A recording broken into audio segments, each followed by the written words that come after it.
السلام عليكم. عارف أنت في أوقات كده بتيجي عليك بتحس إن أنت تايه، مش عارف إنك تعمل إيه، أو حتى مش عارف أنت ليه زهقان. هتلاقي نفسك ماسك الموبايل بتاعك، تقلب شوية على السوشيال ميديا سكرول، هتلاقي فيديوهات بتضحك. اه بصراحة هتتبسط شوية بس بعد ما تخلص هتحس إن أنت رجعت زهقان تاني أكتر من أول تقريبا. ده ممكن تقول عليه ملل، بس أنا باقول عليه إنه فراغ، والفراغ فعلًا أخطر مما إحنا فاكرين، لإن ببساطة بُص حواليك، بُص على أي غلطة كبيرة صغيرة أنت عملتها في حياتك، هتلاقي إن وراها لا إما ملل لا إما فراغ. وفكرة الفراغ أصلًا مش إن أنت بس مش مشغول، هي فكرة الفراغ إن أنت مش عارف تعمل إيه بنفسك، ومن هنا بتبدأ تهرب من الحاجات اللي أنت المفروض مسؤول منها.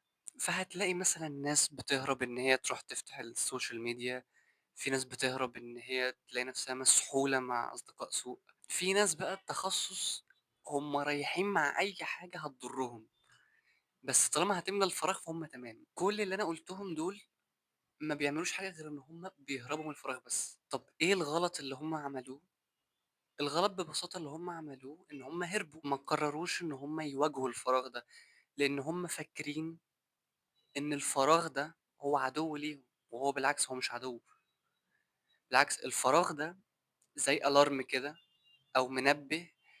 لو حسيت بيه، حسيت إن أنت عندك فراغ، ده معناه إن هو بيقول لك أنت حياتك فاضية، محتاج تمليها، فبالتالي هو مش إنذار غلط، يعني هو في حد ذاته مش غلط، بس الإنذار لمّا بييجي أنت لازم تاخد بالك إنه إنذار لحاجة بتحذّرك إن أنت ماشي في طريق غلط. يمكن مشكلة الفراغ الوحيدة بس إن هو ما بيمشيش لوحده، هو أنت اللي بتمشّيه، يعني أنت اللي بتختار أنت عايز تملى فراغك ده بإيه، فأيًا يكن أنت هتمليه بحاجات غلط، فهيعود عليك الغلط ده، أو إن أنت هتمليه بحاجات كويسة هتقلل الفراغ ده. ده معناه إيه؟ ده معناه إن أنت محتاج تسأل نفسك سؤال مهم جدًا، وهو إن وقتك بيروح فين؟ والحاجات اللي أنت بتعملها دي هل بتقلل الفراغ اللي عندك فعلًا، والّا عاملة نفسها بتقلل الفراغ اللي عندك؟ والفراغ عامةً حلاوة حلّه إنه ممكن يتحل بحاجات بسيطة جدًا، ممكن تبدأ بحاجات خفيفة جدًا. ممكن إن أنت ممكن تملى فراغك إن أنت بتطّلع على الأخبار، في ناس لسه بتحب تطّلع على الأخبار، في ناس بتحب تطّلع على الأخبار من الجورنال، أيًا يكن عايز مثلًا إن أنت بتقرا صفحة في كتاب، أيًا يكن الكتاب، بس طبعًا تكون حاجة بتفيدك، يعني تاخد حاجة مفيدة من الكتاب اللي أنت بتقراه ده. لو مثلًا حسيت إن أنت عندك فراغ ممكن تقوم تصلّي ركعتين لله. كل واحد فينا مثلًا أنا متأكد إن هو عنده حاجة نِفْسه جدًا يقوم يتعلّمها دلوقتي، بس مكسّل. الفراغ هو فرصتك إن أنت ما تكسّلش، إن أنت ما تهربش من الحاجة دي، إن أنت تواجه الحاجة دي.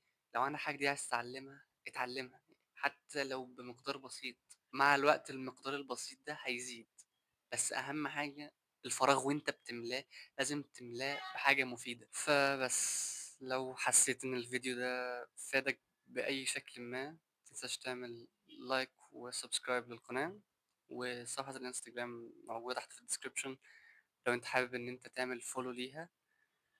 وبس، سلام.